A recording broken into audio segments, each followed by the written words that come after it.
मंडळी, या वर्षीच्या ऑगस्ट महिन्यात 28 तारखेला ज्योत्स्ना नावाची 37 वर्षीय तरुणी तिच्या घरातून काही कामानिमित्त बाहेर पडली आणि पुन्हा कधीच घरी परतली नाही.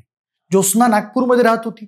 दरम्यान ज्योत्स्नाचा कुठेच काही थांगपत्ता लागत नाही म्हटल्यावर तिच्या भावानं पोलीस स्टेशन जवळ केलं आणि बहिणीबद्दल सांगितलं. पोलिसांनी मिसिंगची तक्रार लिहून घेतली आणि शोध सुरू केला. पण तब्बल 55 दिवसांनी पोलिसांना ज्योत्स्नाचा तपास लागला, तो सुद्धा अतिशय भयानक पद्धतीनं. कारण ज्योत्स्नाचा मृत्यू झाला होता आणि तिच्या मृत्यूचं कारण होतं खुंखार स्वरूपाची दृश्यम स्टाईल हत्या.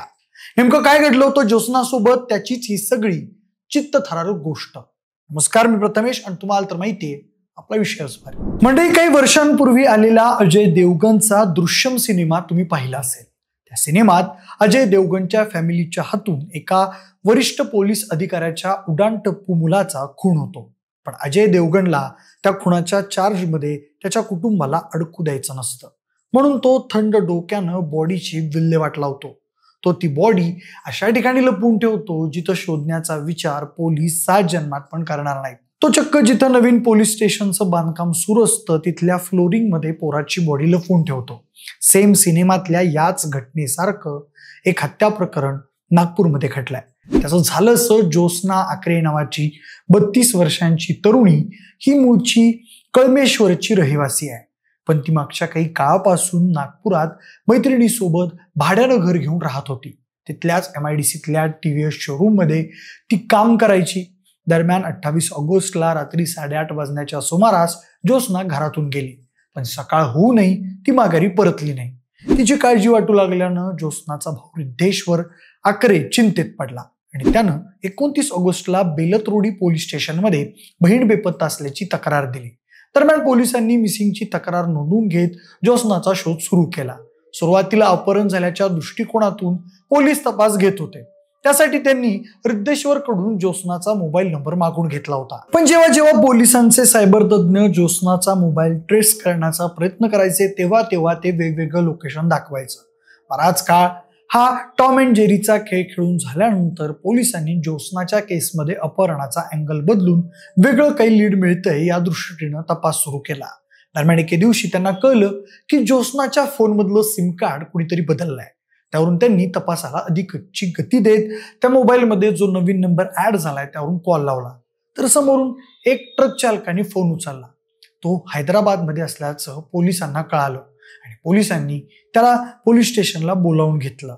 तो आल्यावर पोलिसांना त्याला हा मोबाईल कुठं सापडला याबाबत विचारणा केली, तर तो म्हणाला, मला हा मोबाईल ट्रकमध्ये सापडला. मी 2-3 दिवस वाट पाहिली आणि नंतर त्यातलं सिम कार्ड टाकून दिलं आणि माझं सिम कार्ड त्यात घातलं. पुढे पोलिसांनी त्याच्याकडून तो मोबाईल काढून घेतला आणि ज्योत्स्नाचे सगळे जुने कॉल रेकॉर्ड्स तपासले. तर त्यात अजय वानखेडे नावाच्या एका व्यक्तीचा नंबर सापडला, ज्याच्याशी ज्योत्स्ना तासनतास बोलायची आणि काही पैशांचे व्यवहार देखील दिसून आले. पुढे पोलिसांनी त्या अजय वानखेडे बद्दल अधिक माहिती काढली तेव्हा त्यांना कळालं की तो आर्मीत फार्मासिस्ट म्हणून काम करतो आणि सध्या त्याची नागालँडमध्ये सेवा सुरू आहे. पोलिसांचा त्या अजय वानखेडेवर संशय बळावला, कारण ज्योत्स्नाचं शेवटचं लोकेशन आणि संशयित आरोपी अजयचं लोकेशन सेम होतं हे पोलिसांना आढळून आलं. तसंच चौकशी दरम्यान पोलिसांना घटनास्थळाजवळील बेसा चौकातील CCTV फुटेज सुद्धा मिळालं होतं. त्यामध्ये एक गाडी आढळून आली होती. ती गाडी अजयची असल्याचा संशय पोलिसांना आल्यानं त्यांनी त्या दृष्टीनं तपास करायला सुरुवात केली. दरम्यान घटना घडल्याच्या 2 दिवसांनंतर आरोपी हा पुण्याच्या रुग्णालयात मधुमेहासाठी उपचार घ्यायला आला होता. त्याची माहिती मिळाल्यावर पोलिसांनी रुग्णालयाला फोन करून त्याला डिस्चार्ज देऊ नका असं सांगितलं होतं. पण आरोपी तोवर फरार झाला होता आणि मधल्या काही काळात त्यानं अटकपूर्व जामिनासाठी नागपूर सत्र न्यायालयात अर्जही दाखल केला होता, पण कोर्टानं त्याचा जामीन फेटाळला होता. दरम्यान पोलिसांकडून खूपच आक्रमकपणे चौकशीचा ससेमिरा मागे लागल्यानंतर 18 ऑक्टोबरला आरोपी स्वतःच पोलिसांसमोर शरण आला आणि त्यानं ज्योत्स्नाची हत्या केल्याचं कबूल केलं. त्यानुसार पोलिसांनी त्याच्या विरुद्ध गुन्हा दाखल करून घेत त्यानं ज्योत्स्नाची का, कुठं आणि कशी हत्या केली याची माहिती घेतली. दरम्यान पोलीस उपायुक्त रश्मिता राव यांनी दिलेल्या माहितीनुसार अजय वानखेडे हा नागपूर महापालिकेच्या माजी अधिकाऱ्यांचा मुलगा असून तो लष्करात फार्मासिस्ट म्हणून गेल्या 12 वर्षांपासून काम करतो। याआधी त्याची 2 लग्न होऊन त्याचा घटस्फोट देखील झाला होता। तो 3ऱ्या लग्नासाठी मुलगी शोधत होता। त्यात मॅट्रिमोनी साईटवरून त्याची ज्योत्स्ना सोबत ओळख झाली। ज्योत्स्नाचा देखील घटस्फोट झाला होता। ती देखील लग्नासाठी मुलगा शोधत होती। लग्नासाठी ज्योत्स्नाच्या घरी बैठकी झाली होती, पण काही कारणांमुळे त्यांचं लग्न होऊ शकलं नाही। त्यानंतरही हे दोघं एकमेकांच्या संपर्कात होते। हे कॉल रेकॉर्ड वरून समोर आलं। दरम्यानच्या काळात मे महिन्यात अजयचं 3रं लग्न सुद्धा झालं। घटनेच्या दिवशी ती अजय सोबत बोलत होती, तसंच त्याला भेटण्यासाठी ती घराबाहेर पडली होती। हे देखील मोबाईल लोकेशन वरून समोर आलं। पण अजयचे फक्त ज्योत्स्ना सोबत संबंध नव्हते, तर आणखी काही तरुणीसोबत देखील संबंध होते। त्याला आणखी काही प्रियसी होत्या असंही तपासात समोर आलंय। त्याचं हे चारित्र्य सुद्धा ज्योत्स्नाच्या हत्येचं कारण असण्याचा संशय पोलिसांना आहे। पण ज्योत्स्नाने अजयच्या मागे लग्नाचा तगादा लावायला सुरुवात केली होती। अजयचा मात्र त्या लग्नाला विरोध होता।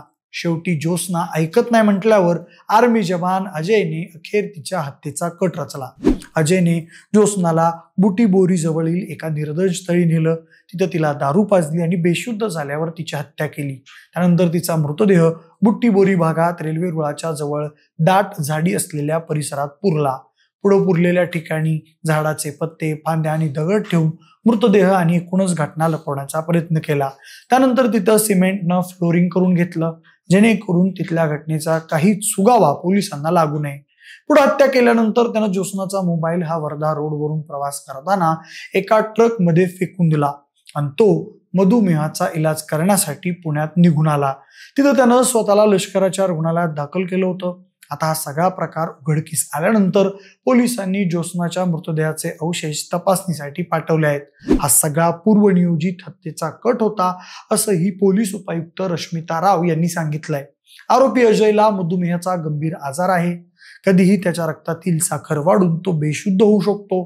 त्यामुळे तपासात देखील अडचणी येत असल्याचं पोलिसांचं म्हणणं आहे। दरम्यान ही हत्या करण्याआधी आरोपीनं दृश्यम चित्रपट किती वेळा पाहिला होता आणि तो चित्रपट पाहून ही हत्या केल्याचा प्लॅन रचला का, असाही सवाल आता आरोपीला विचारणार असल्याचं पोलिसांनी सांगितलंय। त्याचप्रमाणे आरोपीनं खड्डा खोदून मृतदेह पुरवून सिमेंट कॉन्क्रीटचं प्लास्टर करून पुरावे नष्ट करण्याचा प्रयत्न केला।